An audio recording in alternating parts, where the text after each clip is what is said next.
Okay, let's continue. So you talked about simulation. Now we're going to continue with memory latency. We're going to do a lot of simulation and also a lot of prototyping. So you're going to see different evaluation methods here. But before I start, I'd like to jog your memory on the DRAM with a low-level perspective. You've seen a lot of DRAM works, but I want to cover just a little bit more of the baseline design. This is the DRAM module and chip. You know this very well by now. It consists of a module consists of multiple chips, and these are this is essentially a rank, and different chips provide different parts of the data that's come out of the DIMM, as you can see. And there are many goals in designing the chip. We've covered some of them. We're going to look at some other trade-offs today. Cost clearly is a big issue, especially the DRAM industry or memory industry in general is very much obsessed with cost, I should say. We're going to deconstruct that later on when we talk about processing in memory. Maybe that should not be the only biggest goal, but usually the biggest goal is cost. There are certainly latency goals that dictate some of the structures, bandwidth goals, parallelism, how many concurrent accesses you can have at the same time, power, energy, reliability, and maybe thermals, temperature over here. So clearly there are many goals over here. And the design of the chip is dictated by some of these goals. So if you go inside this real DRAM chip, and this is abstracted of course, as you look over here, you have a bank. This is a chip that has 8 banks in this example. Inside a bank, you essentially have multiple subarrays. But let's start from the lower level. You have this bank I/O and the sense amplifiers. I cannot even read this over here, but these are the cell arrays, and these are the sense amplifiers. Let's start with the very lowest level thing. So how do you sense data? Basically, sense amplifier is essentially, I'm ignoring a lot of the analog components here, but it's essentially a cross-coupled inverter. It's an SRAM cell if you think about it. It has a top part, there's a bottom part, and this is the inverter part. And we have an enable signal. That's how you enable the sense amplifier. That's how it kicks in, including the analog parts. And it has 2 stable states. In this case, it's storing a logical 1. This is VDD and this is 0. This part we're going to connect to the bit line. And it has a logical 0. This part is 0 and this part is VDD. Okay. So how does it operate? Basically, it senses the difference between the top part and the bottom part. That's how it works. Assume that VT is greater than VB. Initially, sense amplifier is disabled. If you enable it, it basically goes into the mode of sensing. And what it does is it basically amplifies the part that's large and de-amplifies the part that's small. So VT is greater than VB, so VT gets amplified to VDD, and VB gets driven down to 0, voltage 0. That's the idea. That's how you can detect a difference or sense a difference between the voltage levels over here. So if you look at the cell, the DRAM cell capacitor is an empty state and a fully charged state. We're going to look at it as logical 0 and logical 1. And these are small, they cannot drive circuits. And reading them destroys the state, basically destroys the charge out of them. So how do you actually detect a cell state? Basically, you connect to the sense amplifier. In this case, whenever you actually connect this to the sense amplifier, you will get sense 0 over here. Whenever you connect this to the sense amplifier through a bit line, you get VDD over here. How does it work? Let's assume this second case over here. It's charged. It's a charged cell. This is the word line. And as you know that it's a row, but I'm showing you only one cell and one bit line. Initially, the sense amplifier is in a stable state where basically it's turned off. And this is set to 1/2 VDD and 1/2 VDD over here. Because it's turned off, it's not amplifying anything. And it's the bit line is pre-charged, meaning that now you're ready to sense. Okay, so what happens? When you actually turn on the word line over here, the access transistor, you basically connect the capacitor to the bit line, and the capacitor loses a little bit of its charge, which is very little, and you perturb this bit line up by a little in terms of voltage, and then you turn on the sense amplifier. Now once you turn on the sense amplifier does whatever we discussed, right? This VT is greater than V baseline. As a result, this gets amplified to VDD and this gets de-amplified to 0. And this gets also filled. This is of course happening while, this is based on charge sharing, so this is happening while we discuss, but this animation doesn't do justice to it. Basically, the cell charge gets restored also. Makes sense, right? You've seen this operation. So a DRAM subarray is a building block of a DRAM chip. So you don't have just one sense amplifier connected to one cell. You actually have many cells attached to the bit line, as you can see. You can have it on both ends. These are the same subarray. They're sharing a sense amplifier. And you have row-based operation. So word lines actually control entire rows. And this is just one example, clearly. And you have the sense amplifier enable. And you need to have a row decoder, of course. And there's also enable circuitry that enables the sense amplifier downstairs. Okay. So that's the idea. And then you put multiple of these subarrays. In this case, just 2 is shown. And then you connect them to bank I/O. In this case, this is 8 kilobits, but this is only 64 bits. This is basically getting a column out of the cell array. And the reason you have the subarray structure, as we discussed, is now you can make these local bit lines very short because they only need to drive the sense amplifiers that are close by. And if you really want to get the data out of the system after you sensed it, you connect the sense amplifiers to these bank I/O lines, which are called global bit lines, of which there are few. There needs to be few because these need to be really heavy and they need to be wide so that you can drive the data out to the boundaries of the bank or the chip. That's the idea.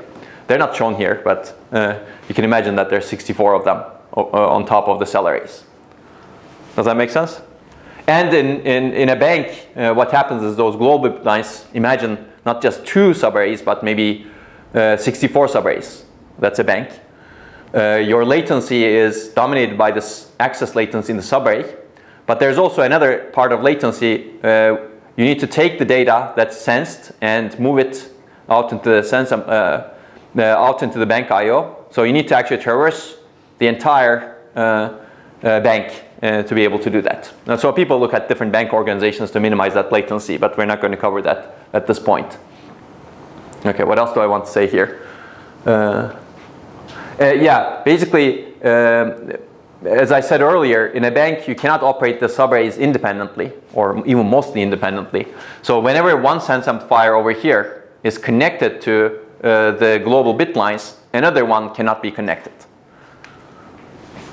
And another one cannot be activated actually in today's systems. So even though you have the subarray level structure, today's systems don't exploit it. And the idea of subarray level parallelism that we discussed is to have the ability to connect one sense amplifier to the global bit lines and switch to another sense amplifier to be connected to the global bit lines in a pipeline manner. So I would recommend the subarray level parallelism paper if you're really interested in how to get rid of a lot of the bank conflicts. We haven't covered that in detail, but I used to cover it in the past. Actually, the Samsung and Intel paper that I referenced in the earlier lectures that that basically argue for co-architecting controllers and DRAM to enhance DRAM process scaling. They evaluate subarray level parallelism based on our paper, but they do their own independent evaluation, and they show that it's a good idea to actually improve parallelism in DRAM to get rid of the bank conflicts, especially when your write latencies are long. Your write latencies are long while you're writing to this array, you can actually be doing something else over here. Okay. Okay, so this is the DRAM chip. Basically, you get 8 bits out of the DRAM chip for the reasons that we discussed. You're pin limited and you don't want to increase the cost. But internally, you have actually a very hierarchical structures. You have this shared internal bus that is shared between the bank IOs, and if you want to get the data out 8-bit by 8-bit, you get it through the bank IO. So this was 64 bits if you remember, but you get only 8 bits out. Now what does that mean? You actually have 64 bits buffered in the bank IO.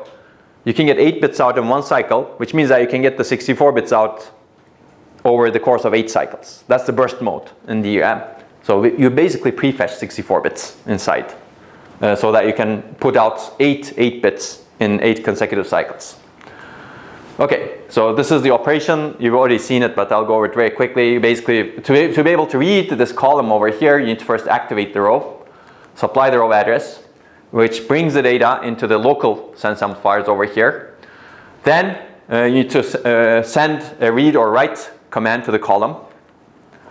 And you need to provide the column address. In this case, it's a read, so you bring the data out of the bank IO. And after you're done, you need to pre-charge the array which basically turns off the sense amplifier, disables the sense amplifier, and puts the bit lines into a stable state, which is VDD over 2. Okay, this was a fast review, right? Is it okay? You know everything now. Okay, so let's move to memory latency. So we're going to discuss a lot of ideas in memory latency. You've seen some of them when we had the lectures last week. Not last week, but the previous week. You're exposed to the idea of charge cache, for example. But we're going to look at some other ideas also. But to motivate, I've already shown you this graph, so I'm not going to go into detail. But essentially, memory latency lags behind. Partially due to the focus on capacity, but partially due to it's a harder problem. But it's important. In many applications, people have shown that memory latency is a big bottleneck. So these are applications where memory is a big bottleneck in general. For example, you need very large memory capacities over here. Usually you need a lot of bandwidth over here. But you're actually very much bottlenecked by the latency in the queries that you make to many of these applications. So you need actually everything from memory, but latency is also extremely important. And we haven't really done a lot to improve latency in memory in general. Whereas latency is actually a very important thing to improve, as we will see maybe toward the end of this lecture. So what is the problem? High memory latency is actually a significant limiter of system performance and efficiency, energy efficiency. And it's also becoming increasingly so for various reasons. So people used to draw these graphs where they show the memory frequency and the processor frequency. And they show that processor frequency is increasing at a faster exponential rate compared to memory frequency. That's actually not true anymore. That was a reason for the processor memory gap. But that's not really the only reason.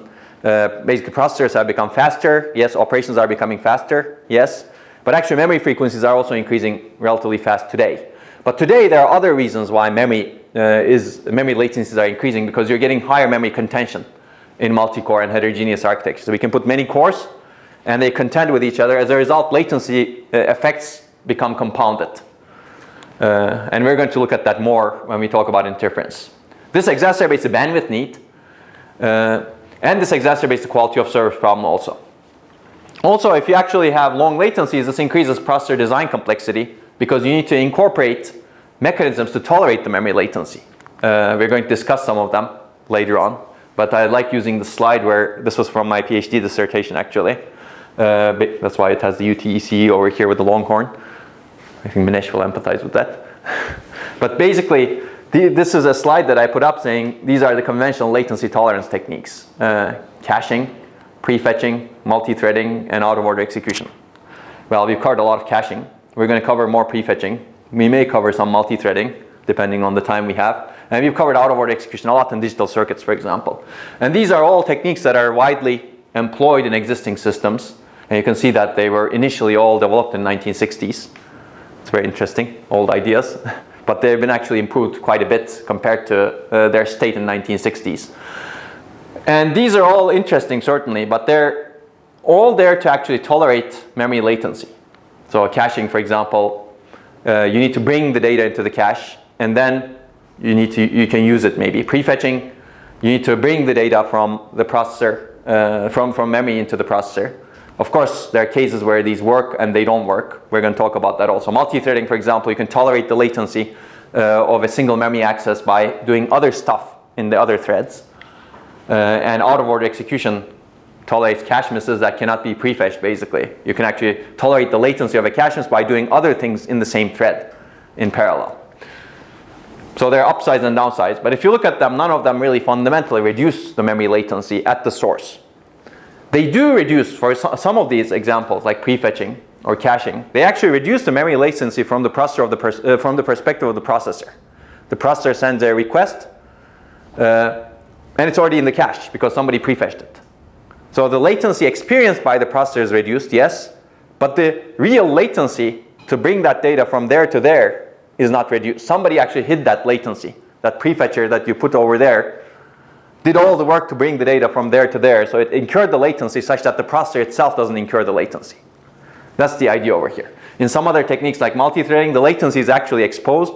This thread waits, but some other thread is doing work while this thread is waiting. So in that case, the latency definitely doesn't even reduce compared to from the processor's perspective, right? From that thread's perspective. But it's tolerated because while this thread is waiting, it doesn't need to be consuming resources. This other thread can execute, right? That's really a latency tolerance technique. And none of them really fundamentally reduce memory latency at the source. So in this lecture, we're going to think about, can we reduce memory latency fundamentally? And we're going to focus on two major sources of latency inefficiency. One is, as I said earlier, modern DRAM is not designed for low latency. There are some design decisions for low latency, like shorter subarrays, yes, but it's not completely designed for low latency. We can do much better. Main focus is really cost per bit, which is capacity. And the second is modern DRAM latency is actually determined by worst case conditions and worst case devices. So we're going to look at that as well. Much of memory latency we will discover is unnecessary, actually. And I think there's more to discover here. So the goal is to really reduce the memory latency at the source of the problem. Basically, these are two instances of the source of the problem. The source is really where what we're doing with the latency at where the data is coming from. Okay? So we're going to examine these two approaches. So let's talk about what caused the long memory latency. I think I already said both of them, but I'll do it a little bit more methodically here. So one reason is the design of the DRAM microarchitecture and the architecture. So we've been designing DRAM to maximize capacity per area or cost per bit, not to minimize latency. So we're going to deconstruct that, see how we can actually try to get the best of both worlds somehow. And the second reason is there is a one-size-fits-all approach to latency specification, which says that whenever you're accessing the DRAM, you should use only one set of timing parameters. The same timing parameters for all temperatures, even though at some temperature you may actually be able to fundamentally access the memory much faster without any errors. And all DRAM chips, even though there may be a lot of variation between the different DRAM chips because of process manufacturing variation, some of them may be more robust, even if you access them with low latency. And we're going to look at that. All parts of a DRAM chip, some banks may be more robust compared to some other banks, even if you access them with low latency. And different supply voltage levels, you still use the same parameters. And for all application data, we're not going to cover this actually in these lectures, but that's more application based. Some application data may, for example, be accessed with low latency. And even if you get, and you may get errors at that if you use those low latencies, but the application may not care in that particular piece of data if you get errors, right? So it's actually something to be explored going forward, and maybe there is more over here. But basically, these are all examples of the one-size-fits-all approach to latency specification. Latencies are specified as if there's a single set of reliable latencies, and those are the latencies that are used across all different conditions over here. So we're going to deconstruct that. But let's first start with the first reason over here. The design of the DRAM microarchitecture. I introduced the idea of tiered latency DRAM, and hopefully it's going to be intuitive in hindsight. But the first question is, what caused the long latency? So this is something that we've discussed. This is a cell array. This is the I/O, bank I/O. And the cell array bank is divided into subarrays. And you have let's model this latency a little bit. You have a subarray access latency, and you have an I/O access latency. And you can abstract the DRAM latency, at least going until here, as subarray latency plus the I/O latency. There's of course a bus latency but that's optimized a lot today. But we're not going to focus on this part. So I'm going to posit that this is the dominant part, because actually I/O latency you can amortize a little bit by doing prefetching techniques like we've discussed earlier, right? If you're prefetching inside the DRAM, then you can actually reduce the impact of this I/O latency. But the subarray latency is as a result becomes the bigger component. So let's take a look at why is the subarray so slow. Remember, we actually went to subarrays to make the latency smaller, because you couldn't drive these long bit lines to sense a capacitor with a sense amplifier. As a result, we divided the bank into smaller subarrays. But even those subarrays are actually slow. They dominate the latency. So why is that the case? So if you look at a subarray, it looks like this. You've seen it before. Each cell is connected to a row decoder and a sense amplifier. And the sense amplifier needs to be large. Basically, this cell is very small. To be able to sense that cell, the size of the sense amplifier today in DRAM systems is 100 times the size of a cell, more than 100 times the size of a cell actually. And they dominate the area cost in general. But of course, you don't want them to dominate the area cost, because sense amplifier is really not where the data is stored. This is really a sensing circuitry. So what manufacturers do today is they have long bit lines, meaning they string together many cells to be connected to a single sense amplifier. And this amortizes the sense amplifier cost. As a result, it gives you small area, or at least acceptable area. I mean, the alternative would have been you have one cell and a one sense amplifier, right? And you have that's your subarray. That's very expensive now, right? You don't want to do that. The downside, of course, if you do this, what I just said, if you have a long bit line, you get a large bit line capacitance. As a result, you get high latency on this bit line and also high power. So that's the trade-off. Small area versus high latency. So let's take a look at this trade-off a little bit more.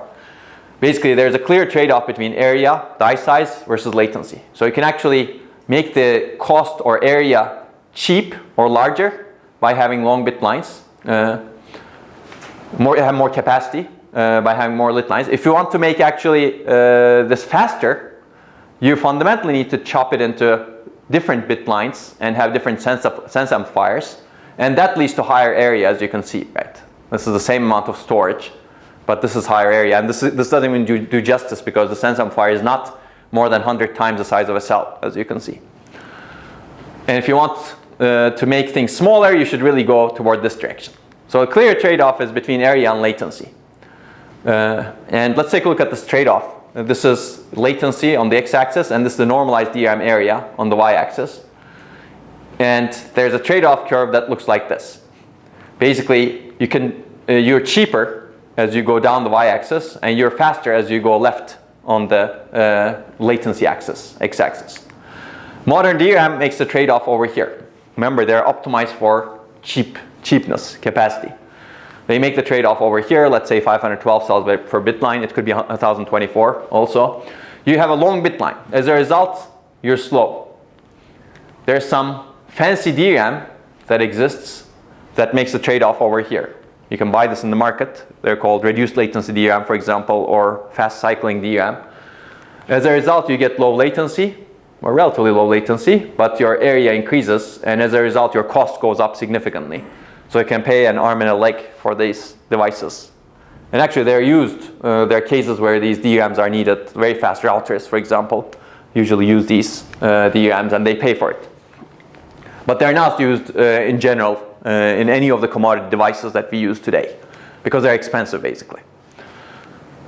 Or they're actually also not used in any of the big data centers. Even though the data centers may need low latency memory, they're not using it because the cost is very high. So this is the trade-off curve. You can actually make this even faster, as you can see, with diminishing benefits at some point, but your area increases even more. So our goal is to achieve this. Whenever you see this kind of curve, you should really try to push the boundary, right? Then the question is, how do you do that? So let's take a look at this picture again. So how do we approximate the best of both worlds? So you have this long bit line architecture that provides you small area and high latency, and you have the short bit line that provides you low latency and large area. Whenever you see this sort of green and red, you should think about combining both approaches, right? Heterogeneity in the system. This is a fundamental principle. So how do you get the best of both worlds? Well, let's start with this to get small area, but we don't want high latency. So how do we actually get rid of the high latency, or create at least part of this to be low latency? And the idea is basically create a region of this that looks like this. That's the idea, basically. You basically have a bit line, but you actually create an opening in the bit line such that you can segment the bit line. Basically isolate part of the bit line from the other part of the bit line. Basically, we're going to add isolation transistors. This is also called a segmented bit line, such that whenever you turn off those isolation transistors, you access this part really fast because the bit line actually now is short, right? The capacitance is low. If you need to access this part, well, you turn on the isolation transistors, and now you incur the long latency. So you can get the same capacity over here with a region that has low latency like this, but with a little bit more area cost, as you can see over here, area cost of the isolation transistor. That's the idea. So this is called tiered latency DRAM. It has a fast tier and a slow tier, as you can see. You get small area using long bit lines, and you get a low latency portion, but you also get a high latency portion. So let's take a look at where this puts us. Basically, commodity DRAM has 512 cells per bit line, and tiered latency DRAM, we're going to look at a near segment of 32 cells. That's the near segment near to the sense amplifiers, which is this one, low latency segment. And this is the far segment. And far segment will have 480 cells. And you can read the paper for more evaluation. Of course, whenever you do changes like this, you should really evaluate them using some circuit level models first, if you cannot build them. But building, as we've discussed, how do you evaluate this idea? If you build it, it may not be easy. Even if you build it, actually, let's go back to the simulation and prototyping part of this. Even if you build an idea like this on a real DRAM process, you will always have the question of, oh, is this the best process? Because the companies that are building DRAM today are actually at a much more advanced level. And if you build it as a researcher, it may not really convince them that you've done the right thing. So sometimes it's better to actually not build because that building actually may not be very useful. Okay, so but you should at least simulate in this case. You have actually, this is a circuit level simulation, which we didn't cover, but you could do circuit level simulation using a circuit level DRAM model. And there are power and area evaluations, which we're going to get back to later on, and there are some models for this. And what are the benefits? So basically this is commodity DRAM, and this is the TRC, row cycling latency, how fast you can do back-to-back activates. Every 52.2 nanosecond, 52.5 nanoseconds, that's the baseline. Near segment actually reduces that latency by 56%. Don't be fooled by this bar over there. That's actually should go down to 44 over here. That's a mistake. But unfortunately, far segment latency now increases. It's increased because there is additional resistance. Whenever you enable the isolation transistor, you have resistance on the transistor, which increases the latency to those 480 cells that are in the far segment. So clearly there's a trade-off, which means that it's a memory that needs to be managed somehow. If you look at power, there's also good news in the near segment. The power of accessing near segment cell reduces by about 50%, but unfortunately the power of accessing a far segment cell increases by about 49%. So now we create a trade-off. And the area overhead, if you look at the area overhead, it's about 3% according to these evaluations. So if you actually build this, maybe you can get a more accurate area overhead. That's one benefit of building it. But then again, you may not be actually building it at the process technology level that is really the most advanced level, because that requires a lot of investment. If you think about the investment that is made by the cutting edge manufacturers in the field, that is an investment that has been done over the course of decades and decades and decades, right? They've built these huge fabs, and they're really experts in how to eke out the last area overhead. Sometimes it's very hard to actually really build this and be relevant at the same time. That's exactly why it's very difficult to maybe dislodge some of the manufacturers in the design space, right? Because they've already have made that investment. We're going to talk about new technologies. If you have a new technology, then you have the potential to dislodge. Because that new technology, that levels the playing ground a little bit. Now they have not built it, assuming that they have not, and you have not built it, so you're at a level playing ground. But in a technology like DRAM, that's very difficult. That's why it's very hard to get into the market with a new idea in the DRAM space. But I'm happy to talk about that separately.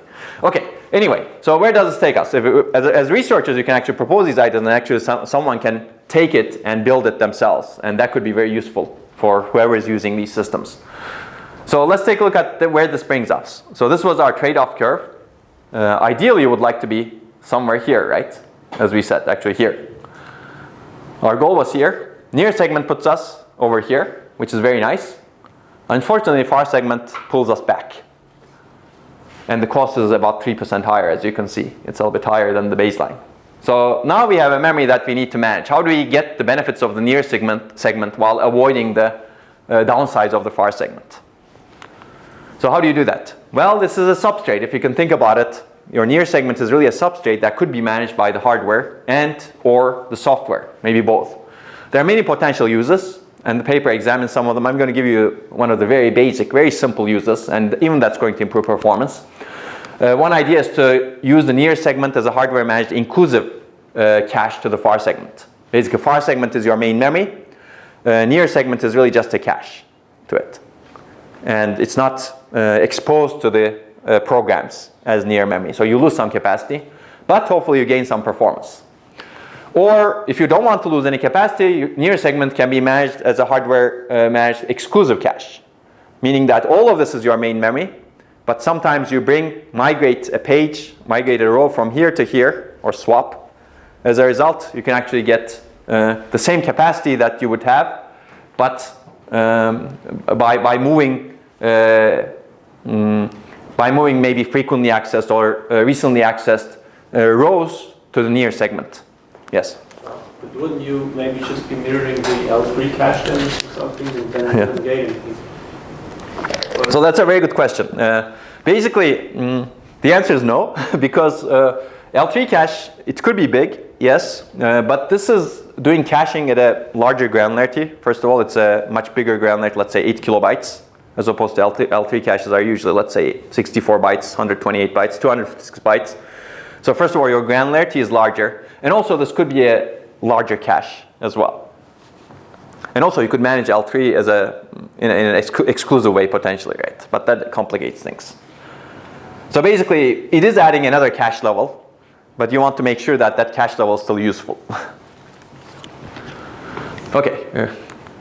So, or you could actually say, okay, somebody else manages it. You don't need to do this management in hardware. Maybe operating system actually manages this cache, and you still don't lose performance, don't lose capacity, right? And this is another evaluation that one could potentially do. The paper doesn't go into detail on this. One thing that doesn't work, according to our evaluation, is that simply replacing DRAM with tiered latency DRAM. That doesn't buy you much performance. That doesn't lose performance that much also, because those pages that are frequently accessed don't magically get mapped to the fast segment. Ideally, if you would like to exploit the substrate, the pages that you frequently access should be in the near segment, right? Or pages that are critical to your performance, whose latency should be reduced, should be in the near segment, but they don't magically end up there if you don't do some sort of management. So this doesn't work. Okay, so let's take a look at the results with this inclusive cache a little bit. Basically, the proposal is this. You have the far segment, near segment, and sense amplifier in a single subarray. This is your main memory, far segment. Your near segment is the cache. And there are two challenges here. How do you efficiently migrate a row between the segments? And how do you efficiently manage the cache? So I'm not going to answer the second question. Basically, we're going to use a dumb policy. And you know that it's dumb from what we've discussed before. Dumb policies, LRU, basically least recently used. It's not the best policy to use, as you know, right? Basically, there could be better policies. You can be more selective, more intelligent about what you place from the far segment to near segment. So what is this dumb policy? Basically, whenever you activate a row in the far segment, you also bring it into the near segment. So if the next access happens to go to that same row, you get benefit. But of course, you can develop better policies. You could be more selective in what you actually cache in the near segment. Okay, but let's look at the challenge one, because that's going to enable us to develop something else later on. So basically, inter-segment migration is, the goal here is to migrate the source row into the destination row. Let's say we access the source row in the far segment. How do we bring it into the destination row in the near segment? One naive way, which is really bad, is to go through the memory controller. Right? Basically, you bring the source byte by byte all the way into the memory controller and write it back byte by byte into the destination. But clearly, this doesn't make sense, because then you're reading a lot more data than you actually need in the processor, perhaps. So the paper develops, well, clearly that's high latency. So the paper basically observes that source and the destination actually share the bit lines. And what it does is, it basically transfers data from the source to destination across those shared bit lines concurrently. The first step is activating the source row, which brings the data into the sense amplifiers. And the next step is to activating destination row to connect the cell on the bit line. We're going to see this idea later on for a different purpose, but it's going to be the same idea. Of course, while you're doing this, you should turn on the isolation transistors. Right? Of course, when you're doing the last one, actually, you can turn off the isolation transistors. You can optimize this. Yes? Would it make a difference if we close the first row before opening the second? Yeah, that's right. So actually, we'll see this idea expanded later on. It would be better if you actually close the first row. You turn it off, because then you don't have a lot of power loading. Okay. So this is just a conceptual idea. Implementation actually can be much better than what's described over here. Okay, so migrations overlap with source of access mostly, and you can read the paper. And there's actually a lot of implementation that the paper doesn't describe that ensures that you get only additional 4 nanoseconds over the row access latency. Okay, so how to efficiently manage the cache? I said that I'm not going to describe this. We're going to assume an LRU cache. And if you read the paper, there's a lot of results in the paper. One result shows that you essentially gain about 10 to 12% performance on a variety of workloads. This is also, of course, simulation. Even if you manage this as an LRU cache. This is on top of all your L1, L2, L3 caches, of course. Which is not bad, I think. So basically getting 10% performance is easy, and it's very consistent, as you can see. Even if your channel count increases, your performance increases, and the core count also increases in this case. So what about power consumption? This should be normalized DRAM power, not the entire system power. So power consumption also reduces significantly because hopefully much of the time you're accessing data from the near segment. So this could be improved with better caching policies, I think. In this case, for example, you have multiple cores that are sharing the cache, and LRU is actually a terrible management strategy for your cache if you have multiple cores that are sharing the cache, because they're interfering in your cache. So you really need to be aware of these different cores, but this paper didn't even go into any special caching policies that take that into account. When we talk about memory interference, we're going to talk about some caching policies for multi-core, but all of those caching policy ideas can potentially be applied here. Although it's good to think about potential caching policies inside this context, because here you're really, as I said earlier, you're caching 8 kilobyte rows as opposed to 64 byte cache blocks. And the strategy in your caching might be very different because of that large granularity that you have over here. So there's a lot of interesting research to be done in this direction. And this opened up a lot of research in memory latency. So okay, the takeaway is using a near segment as a cache improves performance and reduces power consumption. Even if you use a dumb caching policy, even if you use this at very small, with very small changes. Okay, so this is one other example. It's good to explore things like this, and you can do this in simulation. Again, in simulation, you can easily look at what is the effect of your near segment length to the performance improvement that you get across all of your workloads compared to the baseline. In this case, for example, you have only one row in the near segment and 511 rows in the far segment. In this case, you have 256 rows in the near segment and 256 rows in the far segment. This doesn't take into account the capacity effects, meaning that all of the workloads that are executed fit in the memory. Of course, if you have an inclusive cache, that may not be true if your workload's actually trash, but it's better not to take into account those effects if you want to do this study. So if you look over here, if you go from left to right, you get a large cache capacity. That's what you're gaining.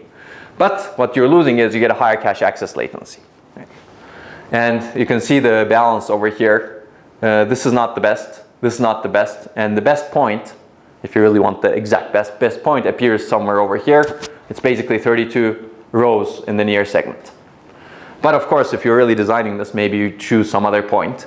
But clearly, again, as I said, by adjusting the near segment length, you can trade off cache capacity for cache latency. But if you really want to design this, now you need to go to the next level of abstraction and exploration. And you want to really figure out, oh, where should I be over here? And where you should be also depends on the caching policies you implement, right?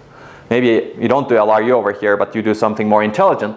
And that something more intelligent may actually get a lot of benefit from a smaller cache size compared to a larger cache size. Okay. Okay, so if you're interested, this is the paper. I don't think we've assigned this as a reading, but we might if you don't have enough papers. But I think we have enough papers. Any questions? So this is, I think, a very good example of heterogeneity. To area and latency is a very fundamental trade-off. In fact, that curve that I showed you, you have this shape of curve, latency here and cheapness here. You go this way. It's very fundamentally very, very difficult to break that curve. If I actually came up with some memory that puts us very close to the goal without any trade-off, then you should probably kick me out of the room. Or you should question me very heavily to figure out what am I not telling you. It's very fundamental. So you have to have some sort of heterogeneity, I think. If you come up with a technology like this, let me know. so that I can question you. Okay. Any questions on this? Yes? No? Okay. So let's move on and let's talk about something else. I'm going to talk about this one in this context, but this is going to become even more interesting when we actually talk about in-memory data copy. But I wanted to move it over here because this is an idea that is essentially a framework that fundamentally reduces latency in different aspects. And I think there needs to be a lot more research to be done. As you can see, this is in 2013. This is one of the earlier papers in memory DRAM that we have written. And this has opened up a lot of research in latency. But this is something that is very open, in my opinion, going forward. Because if you look at the DRAM microarchitecture, I gave you some interconnectedness, right? And that interconnectedness is very limited. From this subarray and this subarray is not connected to each other, even though they're in the same bank. So we're going to connect them. That's the basic idea. So basically, the problem that this paper motivates itself with is bulk data movement is a key operation in many applications. And when you do bulk data movement, you spend a lot of time. So Google has written this paper, which we're going to get back to, where they analyzed all of their data center workloads. And it's a very good paper, actually. It's an analysis paper. And they've shown that all of their data center workloads, 5% of the cycles is spent on these two system calls, memmove and memcopy.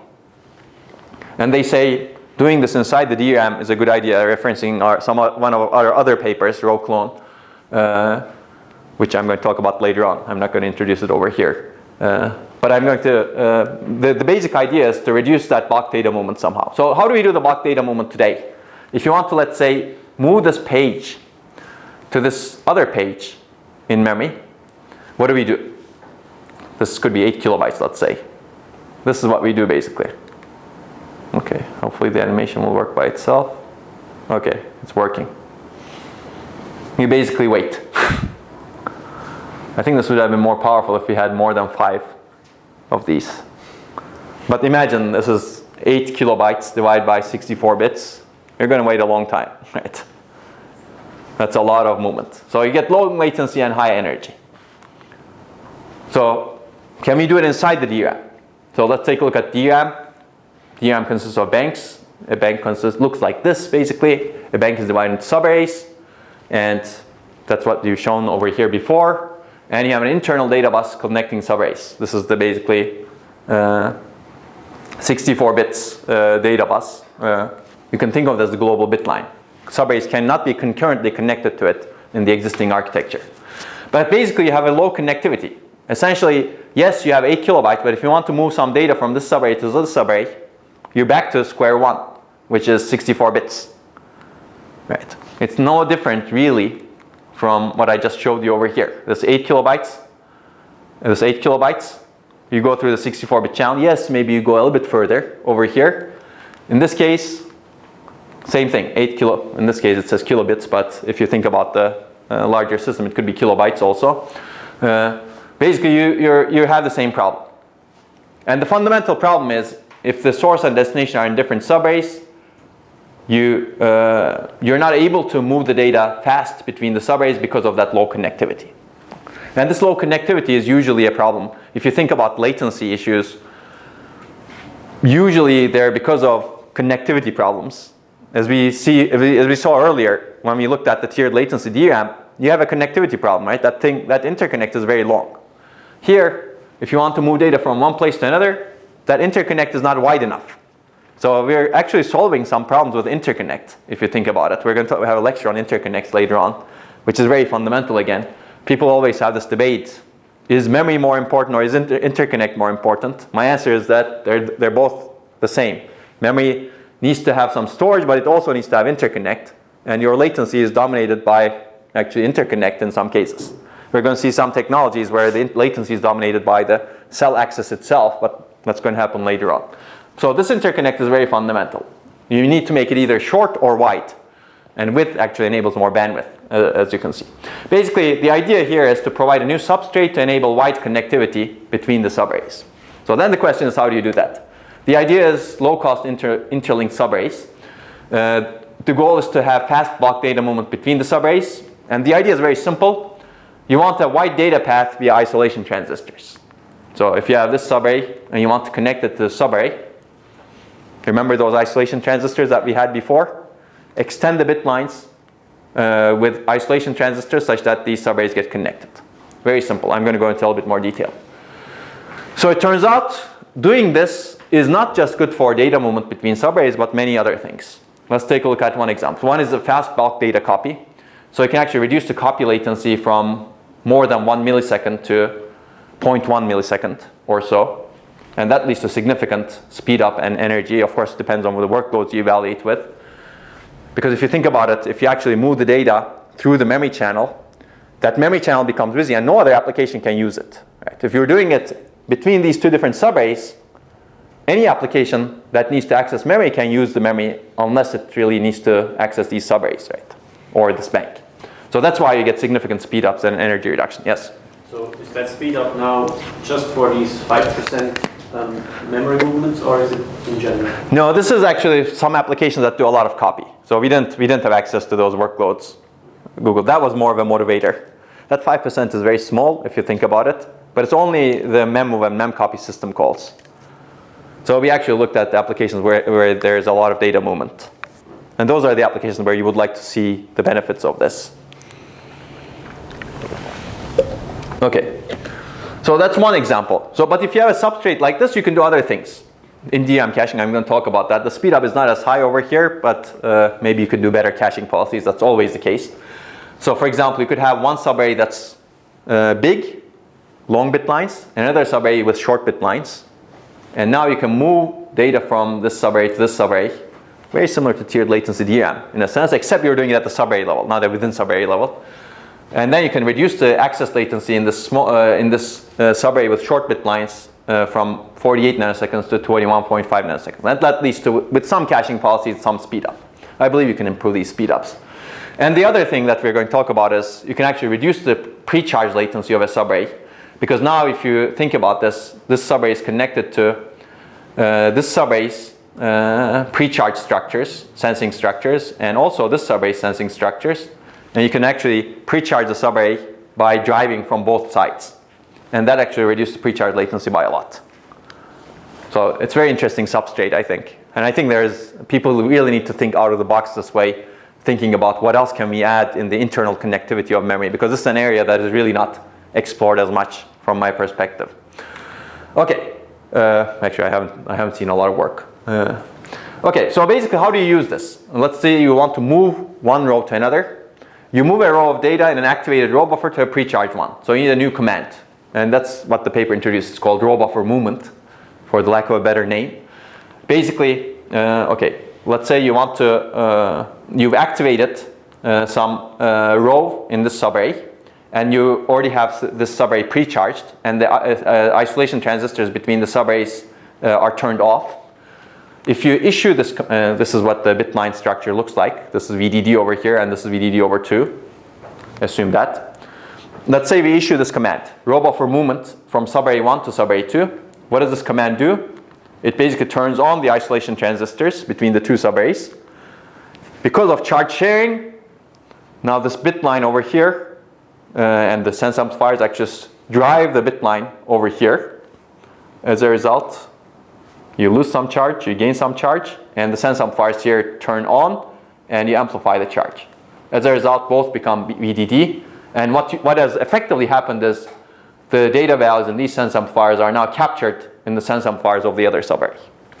That's the idea. Sounds cool, right? You're basically moving data from the sense amplifiers here to sense amplifiers over here without touching anything in the array. Okay.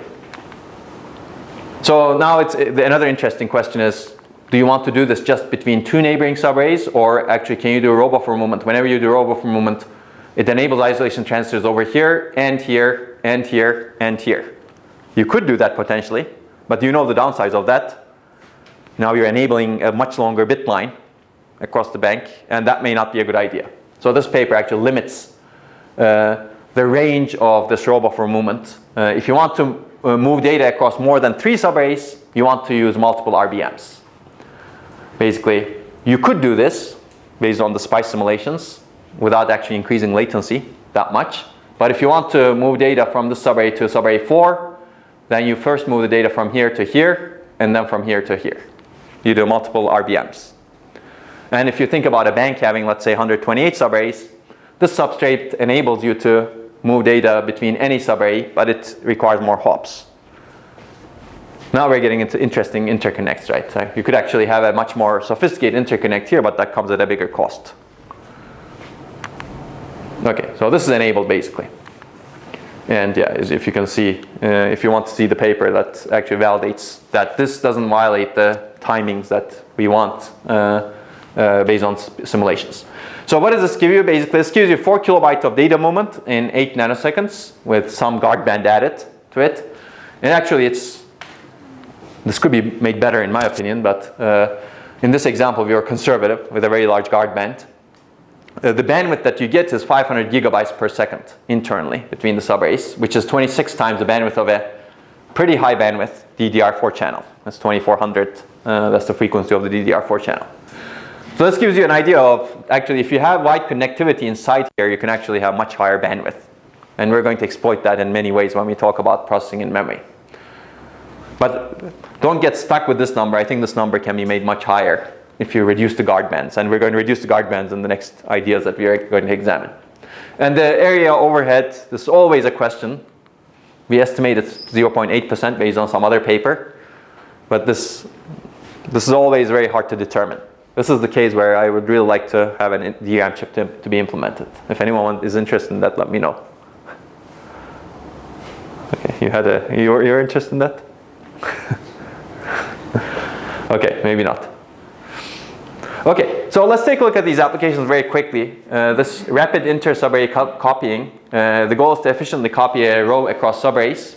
The key idea is to use the RBM row buffer movement command to form a new command sequence. Let's say you want to copy the source row to this destination row in neighboring subarrays. The first thing you should do is to activate the source row, which brings the data into the sense amplifiers over here in that subarray. And then the next thing you do is row buffer movement command, which moves the data in these sense amplifiers to the neighboring subarray sense amplifiers. And then you activate the destination row.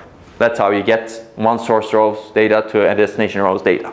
It takes some time, but it actually reduces row copy latency by a lot and DRAM energy for doing that by a lot, because you're not actually doing it across the memory controller and you're not exercising these huge interconnects between the processor and memory. And the paper has more evaluation, of course, that I mentioned earlier, but I'm not going to go into that. So this is the other idea. Basically, this is called variable latency DRAM. You reduce DRAM latency with low area overhead. And as I said, I'm not going to go through this again, but basically this is long bit line DRAM and short bit line DRAM. And I've already said this. But this actually, so I didn't actually point out how bad this reduced latency DRAM. Actually, I did point out in one of the graphs, but you get a very high area overhead in reduced latency DRAM if you chop up your subarrays like this. If you basically halve the length of your subarrays, this is what you get, significant area overhead. But you don't want that, so why don't you actually have a heterogeneous DRAM design? The tiered latency DRAM is one example, but there's another proposal that says, oh, in a bank, in DRAM, have some slow subarrays as well as fast subarrays, and do caching between them. Now you have a problem though. If you don't have a substrate like what I just described, Lisa, how do you move data from this to this? We go through the memory controller, because the connectivity over here is only 64 bits, right? As a result, the folks that proposed this good idea said that, oh, we're going to punt to the software, and the software is going to allocate the pages to the fast subarray versus the slow subarray. Now Lisa, the idea that I just described, if it moves, is going to do this better. Okay. Now my computer froze.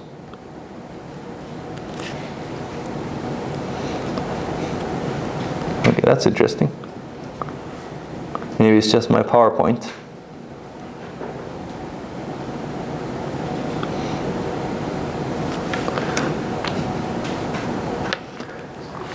I think you know the idea by now, but let me try to do this.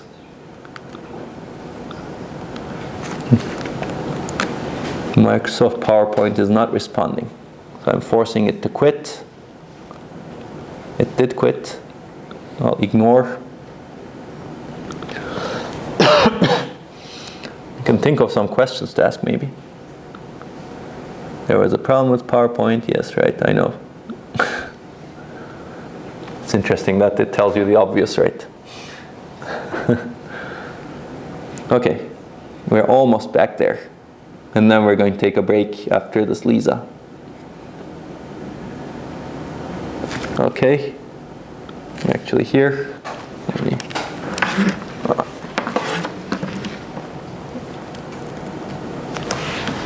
Okay, there you go.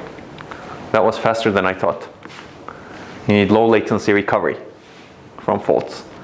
Okay, so basically the idea is this. You can actually enable fast data movement from a slow subarray into a fast cache subarray. Basically, you can cache rows rapidly from slow to fast subarrays. And this actually reduces hot data access latency by 2.2x at very little area overhead. So this again enables a substrate. Otherwise, you could have slow and fast subarrays, but you need to manage them very, very differently. Now you can actually manage them dynamically. It's very quick to move data from here to here. And you can read the paper for more detail. And the substrate also enables what I described earlier, linked precharge. If you think about it, the precharge time, how fast you can essentially set the bit lines to VDD over 2, because there needs to be some driver to be able to do that, is limited by the strength of one precharge unit, and that's the name of the driver for precharging. So basically this is what happens in conventional DRAM. You have two different subarrays. Whenever you precharge, you turn the precharge unit on, and that sets the bit line. In this case, we can actually use multiple precharge units. Basically, we have this connectivity, better connectivity. We enable the isolation transistors and say, turn both precharge units on, and they both charge the bit line from both directions.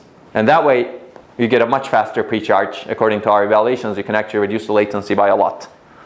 And this is actually a big reduction in latency, even with a reasonably large guard band. But we want to get rid of these guard bands, as we will discuss next. So this sort of substrate, I think, is very, very important to examine going forward in memory, because your latencies are very much limited by your interconnect substrates. And if you're interested in thinking big about memory, I would suggest thinking about the interconnect quite a bit. This is true for not just this memory, this is DRAM, but that's true for SSDs as well.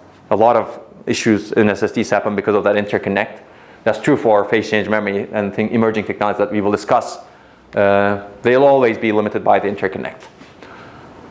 Okay, so this is a good place to take a break. Any questions? So let's take a break for, let's say 10 more minutes, and then we'll continue with DRAM latency.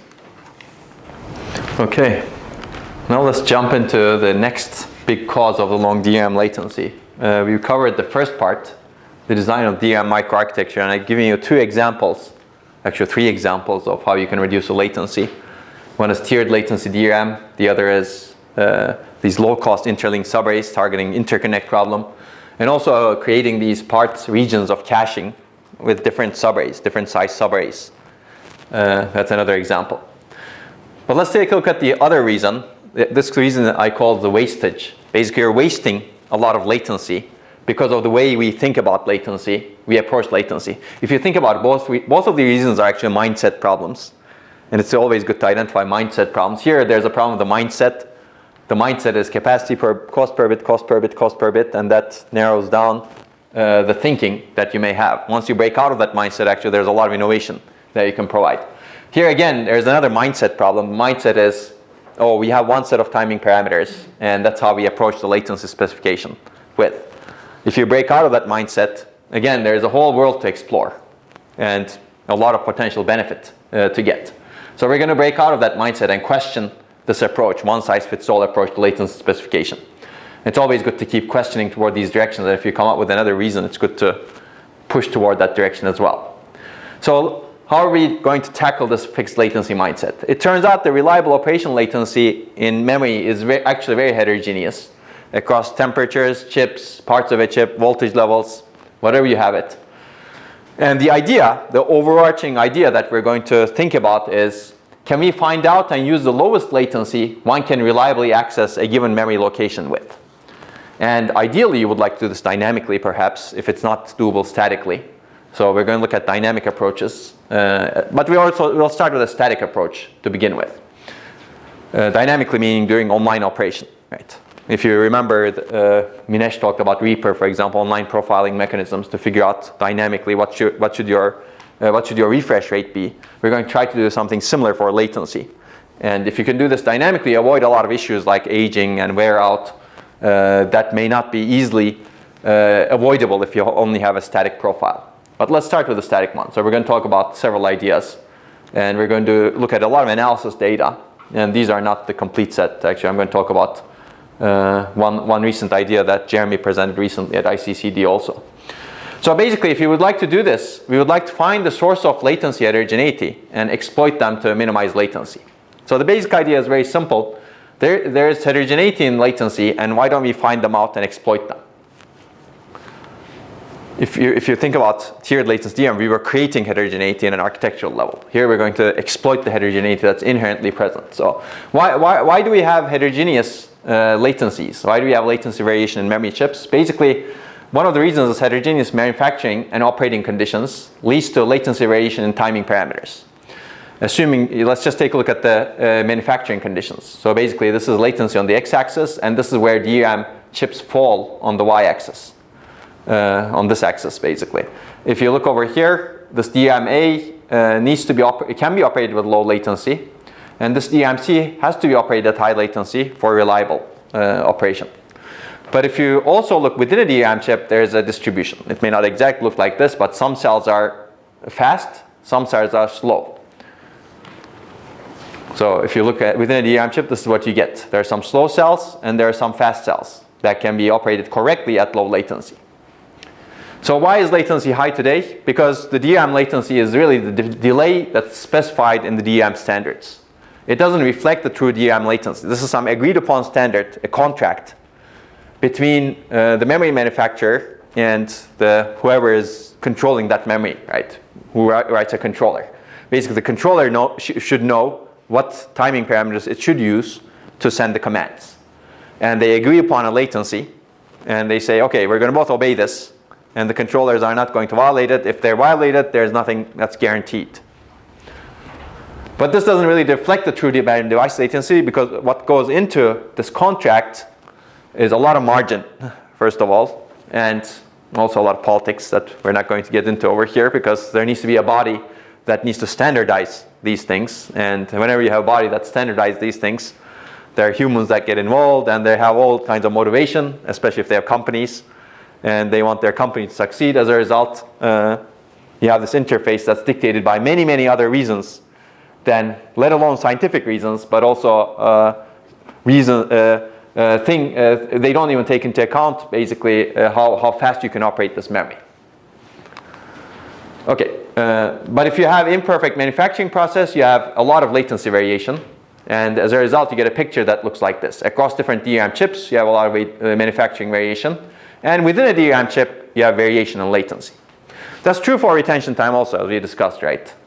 Retention time, maybe the different chips are not that far away from each other, but within a chip, you have a lot of variation. But this is one way to determine the standard latency. You go into the standard body, basically you say, oh, I want very high yield in my manufacturing process, otherwise I'm going to lose a lot of money. So I want to actually set the standard latency relatively high so that all of my chips are acceptable based on the standard. Right? If that's the goal, then this is how you set the latency. But as you can see, there's a lot of margin between the standard latency and this DRAM chip's latency, if this is the case. So basically, what we have is conservative timing margins, or conservative standards, which include timing margins plus other things. So DRAM timing parameters are set to cover the worst case. So you may actually set that latency very high because of two reasons. You have worst case temperatures. So worst case temperature supported by DRAM is 85 or 95 degrees. But the common case operation of DRAM is not necessarily 85 degrees. In many cases, actually, you're operating at relatively low temperatures, as we will see. But if you actually set the latency based on 85 degrees, you enable a wide range of operating conditions. And at 85 degrees, you have to access DRAM give a DRAM enough time to access because you have little charge in the cells. Remember, the charge in the cell varies exponentially with temperature, or reduces exponentially with temperature.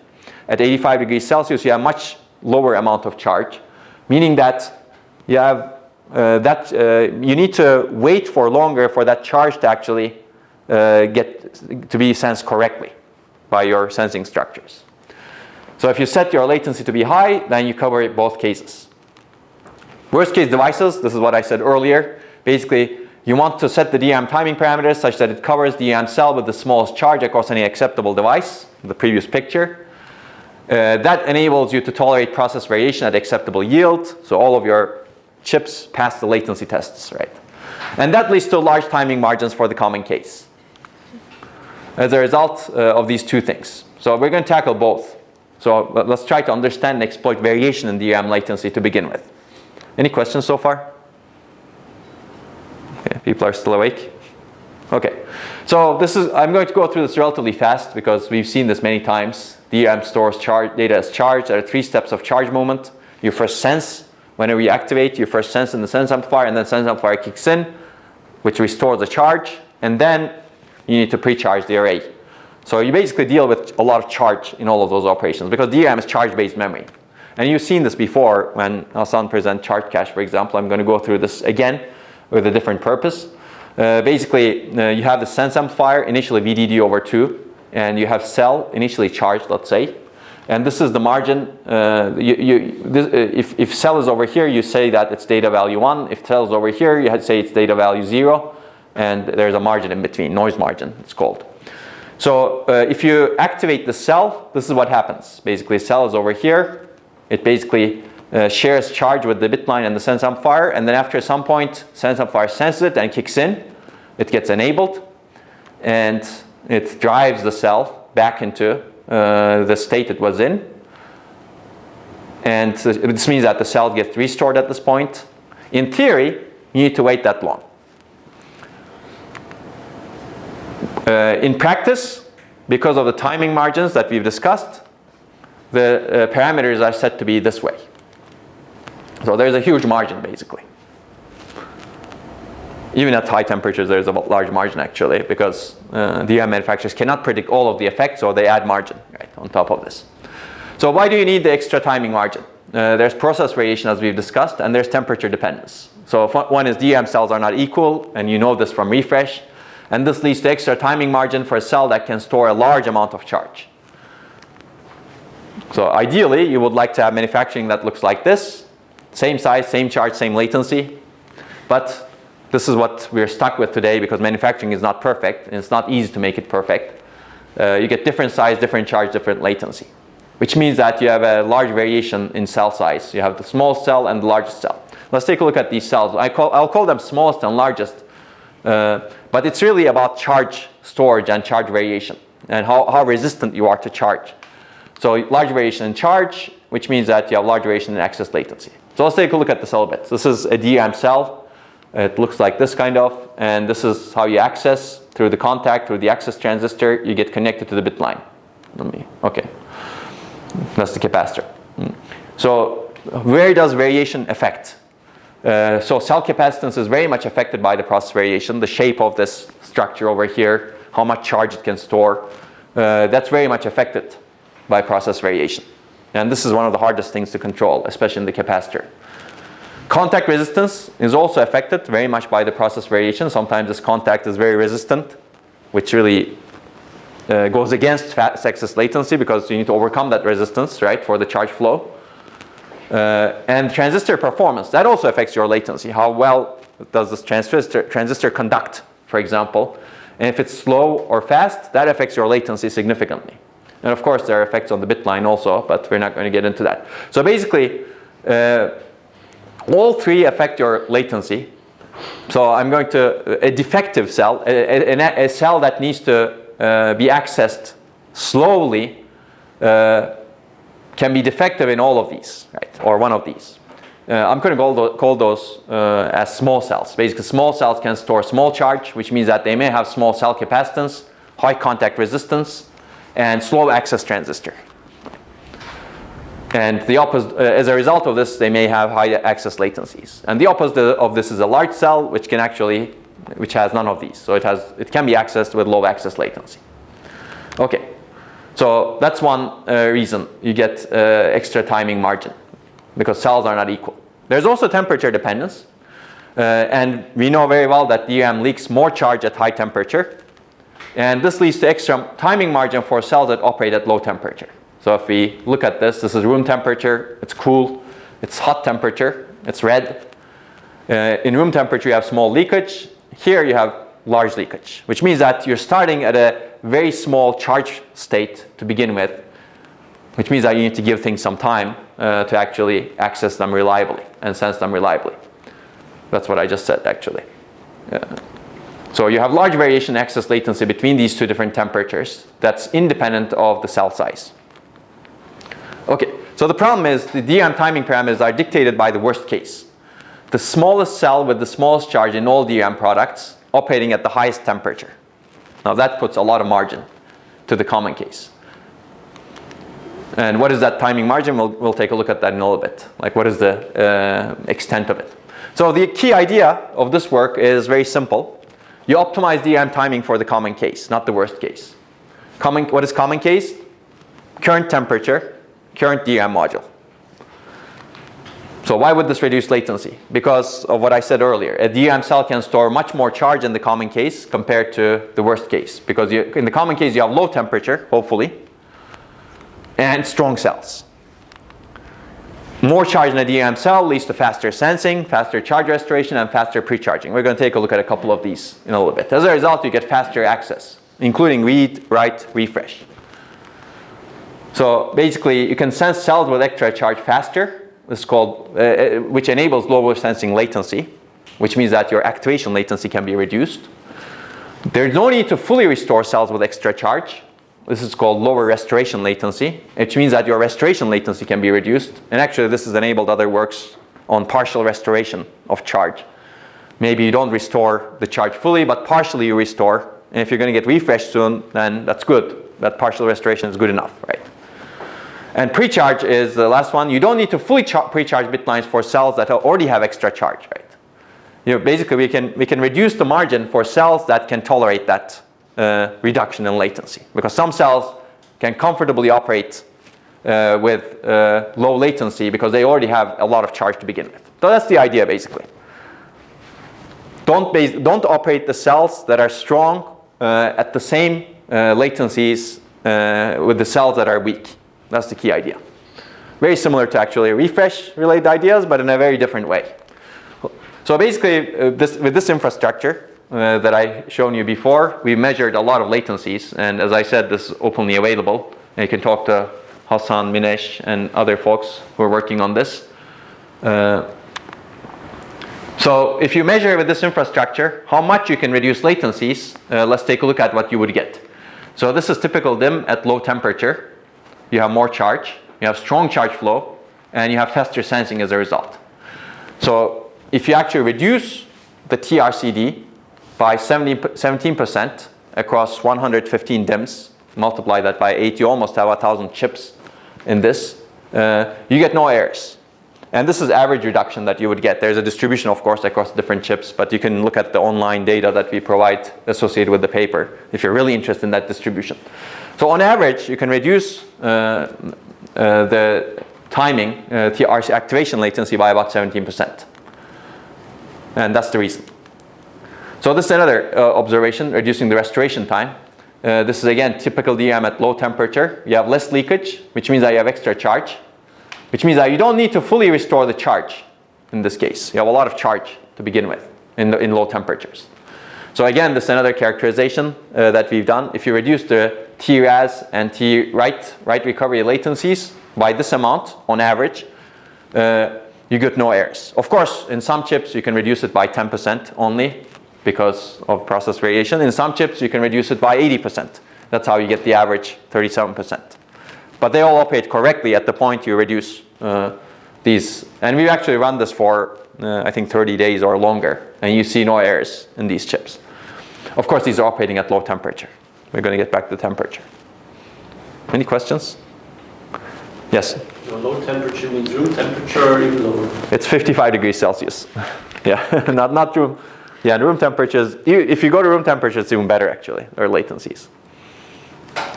But that's a very good question. It's good to look at the full temperature curve. But our infrastructure didn't allow us to reliably measure things below room temperature. But 55 degrees Celsius is a reasonable temperature actually. I mean, that thing may be operating at 55 degrees Celsius, I don't know. We don't want to go too low because it may be hard to operate things at room temperature, unless you're explicitly cooling them. That's a very good question. Okay, so similarly, basically, you can have more charge at lower temperature at a typical DIMM, and you can you can reduce the restoration time. But as I said, you can also reduce the pre-charge time. But I don't have slides with that, but the paper actually does that. So the key idea of adaptive latency DRAM, based on this experimental support, now we're more confident that we could do this. And the idea is to optimize the DRAM timing parameters online. So you have two components. Somebody, let's say DRAM manufacturer, provides multiple sets of reliable timing parameters at different temperatures for each DIMM. So you have two timing parameters for each DIMM. For each DIMM you have the existing timing parameter, a set of timing parameters at 85 degrees Celsius, and we add one more, let's say, at 55 degrees Celsius. Of course, you could extend this to 65, 20, ... but we'll see there's a downside to adding more actually. And the system monitors the DRAM temperature and uses the appropriate DRAM timing parameters for the given DIMM at the given temperature it's operating at. So it's a very simple idea actually. So how do you actually monitor the DRAM temperature? There's already temperature monitors in DRAM systems today, so this is already done. Their granularity is of course important, but you don't if you only have two granularities in terms of your timing parameters, then this may not be a problem. Then the key question is, how do you actually get the reliable timing parameters? Basically, someone needs to profile these chips and figure out, just like today it's done, at 85 degrees Celsius you determine a set of timing parameters. Well, you need to determine another set of timing parameters at 55 degrees Celsius. That clearly increases the testing cost, and that's one of the downsides of the idea. Okay, but let's take a look at the temperature measurement. So we actually did a lot of studies to look at the degree at which DRAM temperature DRAM operates, and we tried to actually increase it a lot, and it was not that easy. In the server cluster, in a relatively cold room, you get about 34 degrees Celsius. In desktop, you get about 50 degrees Celsius. Yet DRAM standard is 85 degrees Celsius. It covers the worst case. In a cell phone, this may be actually higher because there's not a lot of place for the heat to escape in this case, right? Usually these things operate at higher temperatures. So previous works also showed that DRAM temperature is low. You might want to take a look at some of these papers. Those are interesting. And they also point out that people should maintain low DRAM temperature for various reasons. That's good for power, for example. Okay, so in the common case, DRAM actually operates at low temperatures, lower than 85 degrees Celsius for sure. So this is the summary of the evaluation results with the experimental infrastructure. Again, averaged across 115 DIMMs. This is the latency reduction that you get for reads and writes at 55 degrees Celsius. Read latency reduced by about 30% and write latency reduced by 55%, which is a very large reduction. And you gain this for by almost doing nothing, right? And this is the latency reduction for each parameter, but you can take a look at the paper. The paper has a lot of data, actually. So then the question is, how do you evaluate this? The paper actually has two kinds of evaluation methods. One is simulation, which I'm not going to go into, so simulation shows a lot of benefits. The other is actually a real system evaluation, but not evaluation of not the full idea. The full idea says you dynamically change the parameters, right? In this case, we're not going to be able to change the system parameters dynamically, but existing systems actually offer memory controllers that can be programmed in the BIOS. Your parameters can be changed in the BIOS such that you can operate at different timing parameters. Now you can take a look at, this is one example system over here by changing the configuration registers. You may not be able to change all of the timing parameters, but some of them, as you can see, right? This is the row address strobe activate basically, and this is the pre-charge time. And actually people use this. How many of you are gamers over here? Have you ever used these things to speed up your game? I don't think so. Okay, yeah, maybe you can try. But basically, a lot of gamers, some very hardcore ones, go and change the frequency of their bus and go and change the timing parameters, reduce the latencies, so that they can get a much better experience. Maybe they don't do that because GPUs are very powerful today, I don't know. But there used to be a time where people used to do that a lot, and they would get errors and they would be annoyed when there are errors. So they would actually find a reliable set of timing parameters by trial and error. So you could actually do that at a human level. Right? The human is the profiler in this case. So these systems actually allow this. And we actually are going to use this system to evaluate real applications. So in this case, this is one of the cases where you can evaluate part of the idea on a real system. Because we're not changing a lot in the real system, as you can see. The idea is very close to the real system. So we actually run a bunch of workloads. We can read the paper. Some of them are quite intensive. GUPS, for example, giga updates per second. It's actually a random access workload that's used by a lot of scientific benchmarking systems. And you know what Apache is. It's a web server. But basically, we run these workloads on this real system with reduced timing parameters that we figured out could be sustainable using the FPGA-based infrastructure at low temperatures, at 55 degrees Celsius. And we don't even control the temperature on this. As I said, even if you don't control, the temperatures are low. So basically, give it to luck that our timing parameters will work with these DIMMs and with these systems. So these workloads run for 30 or more days. I believe 90. That's what Donghyuk did in the experiments. No errors. And these are the results that you get in terms of execution time reduction, performance improvement.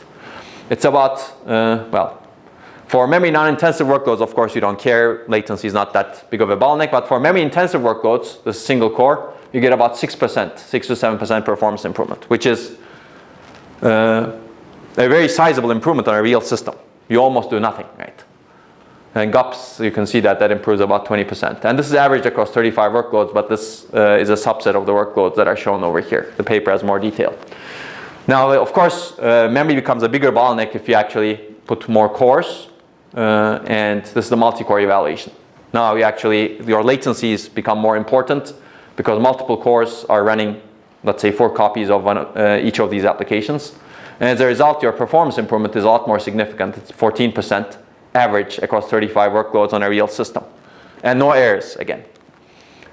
So that's the idea. That's a relatively simple idea that you could almost implement in a real system today, but you need to have additional mechanisms.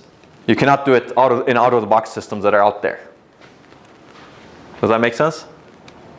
And it's exploiting some principle, basically. The principle is that at low temperatures, well, basically it's the heterogeneous latency variation across temperatures and across DIMMs.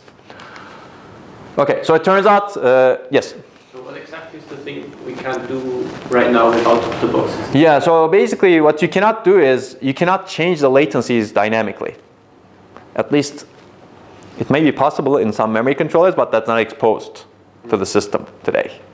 If that gets exposed, and if you can monitor the temperature, then you can do it, right?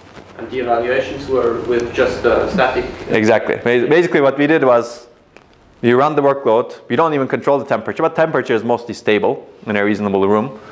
And the workload runs, and with static temperatures, you get latency reduction without any errors. Okay, so it could be better even than what you got? Exactly. It could be better. Yeah, absolutely, it could be better. Because we evaluated only 55 degrees Celsius, and we never exceeded 55 degrees Celsius. So if you have another temperature level, let's say 20 degrees Celsius, and if you detect that you're running at 20 degrees Celsius, you could have a lot more gain.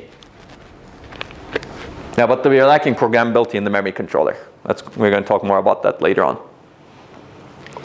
Some memory controllers allow you to programmatically change the parameters, but those things don't get exposed to users in general or the system. They're used for debugging the memory controller or whatever other reasons. What else? Okay, so this actually reduces DRAM power consumption as well. So reducing latency is good for many reasons in a system. It reduces contention, it reduces weighting, it improves performance, but it's also good for energy consumption. In this case, these are some preliminary results. I think there needs to be more done in this area also. But ALDRAM reduces power consumption by about 6%. The major reason is you're not driving these long interconnects inside DRAM for a long time, right? You're reducing the amount of time you're expending energy to drive the interconnects. Okay, so let's talk about the advantages and disadvantages of this approach. Basically, it's a simple mechanism to reduce latency. It's actually the simplest one that we're going to discuss. We're going to be more complex after this. It gives you significant system performance and energy benefits almost out of the box. And benefits are higher at low temperatures. So it's synergistic with things, with mechanisms that try to maintain low temperature to begin with. It's low cost and low complexity. Clearly, we're not adding much to the memory controller. And we're not adding anything into the DRAM, if you think about it. So DRAM doesn't change. The module doesn't change.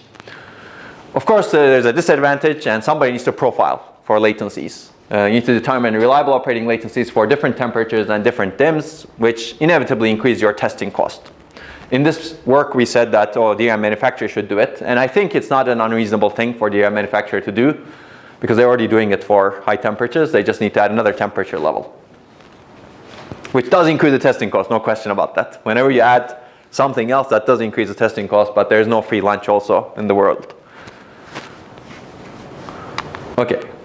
Yeah, might not be that difficult for low temperatures, because you could actually add margin. Actually, all of our evaluations include additional margin at low temperatures also. Okay, so if you're interested, this paper actually is the one that introduced the idea, and that actually has a lot of data sets online. So this ALDRAM, as I just discussed, exploits two types of latency variation. One is the latency variation across time. It's not really about time, it's really about temperature. So we're going to get back to the time effect later on. And across chips. Then another question to ask is there also latency variation within a chip? Can we exploit it? Basically, we're going to take different directions right now. Across different parts of a chip, across different rows, for example, across different columns. So let's take a look. These are actually some other results. I'm not going to show within the chip in this graph, but this is actually validation of variation across chips. So if you look at TRCD, and these are real data from 7,500 rounds of testing across 240 chips. Rounds meaning that you do the testing, you repeat the test many times. Because you never don't ever trust a result that you've seen only once, right? You should always validate, because there are many things that may be going on, even in an FPGA-based infrastructure. So in this case, we're changing the activation latency, and this is the standard. And this is the bit error rate that you get, probability, when you change the activation latency. And this is the minimum that we will get to. And you see no activation errors until you get to this point, 7.5 nanoseconds. And this is the result that we get. Basically, this is a distribution, as you can see. You get different characteristics across different DIMMs. There are DIMMs that have many errors over here. The bit error rate is very high. And there are DIMMs that have very few errors. So this shows you there is a huge variation across the 240 chips and different rounds that we've tested. And if you actually reduce the latency too much, then you basically almost always fail. This is 1, as you can see over here. And you'll get very close to 1 if your latency is 2.5 nanoseconds for activation. So this is what we knew before. You get significant variation in activation latency. But what about internally if you look at a chip? Where do these errors lie whenever you reduce the latency? So this is what happens in one DIMM when you reduce the TRCD to 7.5 nanoseconds, not 13.1 nanoseconds. That's the baseline. So let's go back over here. So obviously, if you reduce latency just a little, some chips still operate maybe reasonably. It's not clear. But if you reduce it too much, many chips start failing. So let's look at inside. This is 7.5 nanoseconds, what I showed you over here before. And this basically shows that, okay, what is this? These are the cache lines, columns, and these are the rows in a single bank, let's say. And this shows that activation errors are concentrated on certain columns of cells. So there are some columns that are not very strong for whatever reason. As a result, you get activation errors concentrated over there. And this basically plots the probability of a cache line with a greater than equal to 1 bit error. And there are not many columns that see that error. So that even though the chip is failing, only a few columns are the culprits that are responsible for these errors. So clearly you can do the study with an infrastructure like we have with the FPGA-based infrastructure. That's how you can discover this phenomenon. So what do you do after that? Well, maybe the key idea is very simple after that. Once you've discovered this phenomenon, you make the observation that DRAM timing errors or slow DRAM cells are concentrated on certain regions. You can have a software transparent design that reduces latency, and the key idea is to divide the memory into regions of different latencies and expose this to the memory controller. And the memory controller uses lower latency for regions without slow cells and higher latency for other regions. It's very simple. And you can have only two regions, only two timing parameters, one low latency region and one high latency region. That's the simplest implementation of the idea. Of course, you can have shades of gray as well, but that increases now. Somebody needs to figure out these regions, right? So let's assume that somebody figures out these regions. What do these regions look like? This is TRCD, TRP, different timing parameters. You can read the paper for more detail. These are profiles of 3 real DIMMs that we've tested. The paper has more detail on other DIMMs. But what does this show? Basically, this is baseline. All cells, 100% of the cells in the DIMM need to be operated at 13 nanoseconds, 13.1. In this particular DIMM, let's take a look at this DIMM. In this particular DIMM, almost 100% of the cells can be operated at 7.5 nanoseconds without any errors. There is a very small fraction, less than 1% over there, that you need to operate at 10 nanoseconds. If you look at this one, there is some more that you need to operate at 10 nanoseconds. And if you look at this one, most of them can be operated reliably at 10 nanoseconds, but some of them you can operate at even a lower latency.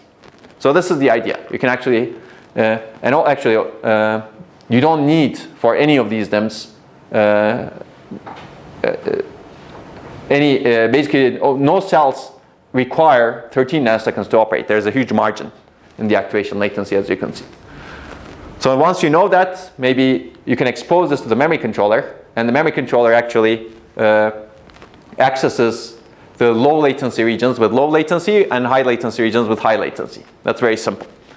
Of course, this requires encoding these regions in the memory controller, the addresses that you need to access, and memory controller issuing commands with different latencies, but those are relatively easy to implement. How do you encode these? You could actually use the ideas like we've discussed for radar early on. You could potentially use Bloom filters, right? In fact, that's a good way of encoding these regions, I think. The paper doesn't go into a lot of detail on this because those are actually perhaps the less interesting parts of the mechanism, but they need to be done.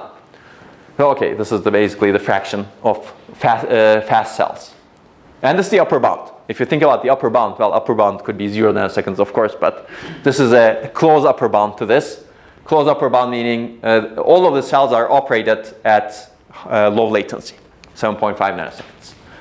How close do we get to this upper bound is dependent on what fraction of the cells can be operated reliably with the low latency in a real DIMM. Let's take a look at simulation. Now this is real data from an experimental system.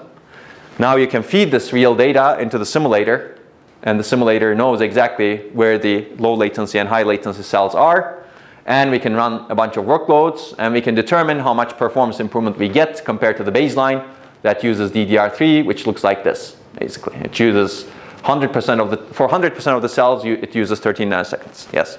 Maybe I understood you wrong, but in the slide before you said that... this one? No, before. Before, this one.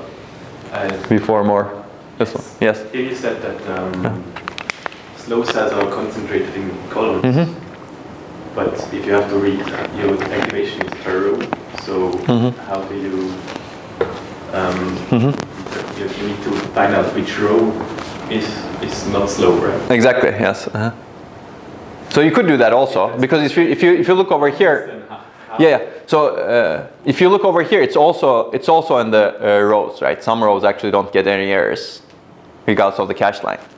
So it's both ways actually. You profile per row then. Exactly, yeah. But you could, I mean, we'll talk about actually columns later on in a little bit. You profile per row and per column actually. But this paper exploits a lot of row level profiling. So if you look at this picture, some columns are bad, that's true, and they're the culprit, but they're affecting only a few rows. But that's a very good observation actually. You should talk with Minesh and Jeremy about this because they're concentrating a lot on this recently. Okay. Okay, let's see. Oh, we're almost done also. So I'm going to finish with this. Okay, so basically you feed that data into the simulation. This is the performance of the baseline. It should really match, but I never get this to match. If with this DIMM that has, let me go back, 12% cells that could be operated at low latency, and remaining that could be operated at high latency, but even high latency is faster than the baseline, you get about 13% performance improvement. With this other DIMM, you have more cells that can be operated at fast latency, you get almost 18% performance improvement. And this DIMM that has more than 99% cells that could be operated at low latency, you get 19.5% performance improvement on average. And this is actually what you get with the upper bound. Upper bound, all cells can be operated at low latency. Of course, now once you have the substrate, once you have this information, you can also do other things like data mapping, right? You map the frequently used data to slow cells, well, to fast cells. That's another option. And the paper discusses that, but it's not evaluated. So this is also, it can be seen as a substrate that can actually enable many, many optimizations once you know this information. But of course, you need to know this information, right? So how do you know this information is going to be part of the disadvantage. So clearly, you reduce latency significantly by exploiting significant within-chip latency variation. You need to determine the reliable operating latencies for different parts of a chip. So this increases your testing cost even more. But I should also say that this leads to a substrate that could be used in different ways. And you get slightly more complicated controller because now you need to actually store these things differently, whereas it's a lot easier to do something like adaptive latency DRAM that doesn't exploit within-chip variation, right? There you just look at the temperature and the DIMM, and those things can be obtained from external sources. Okay, so if you're interested, you can take a look at the paper. This also has the data sets online. Any questions? Now I'm not going to make the mistake that the class runs until 3:30. So we're going to stop here. And we're going to continue next week. Okay, have a good weekend and good luck with the lab and the homeworks.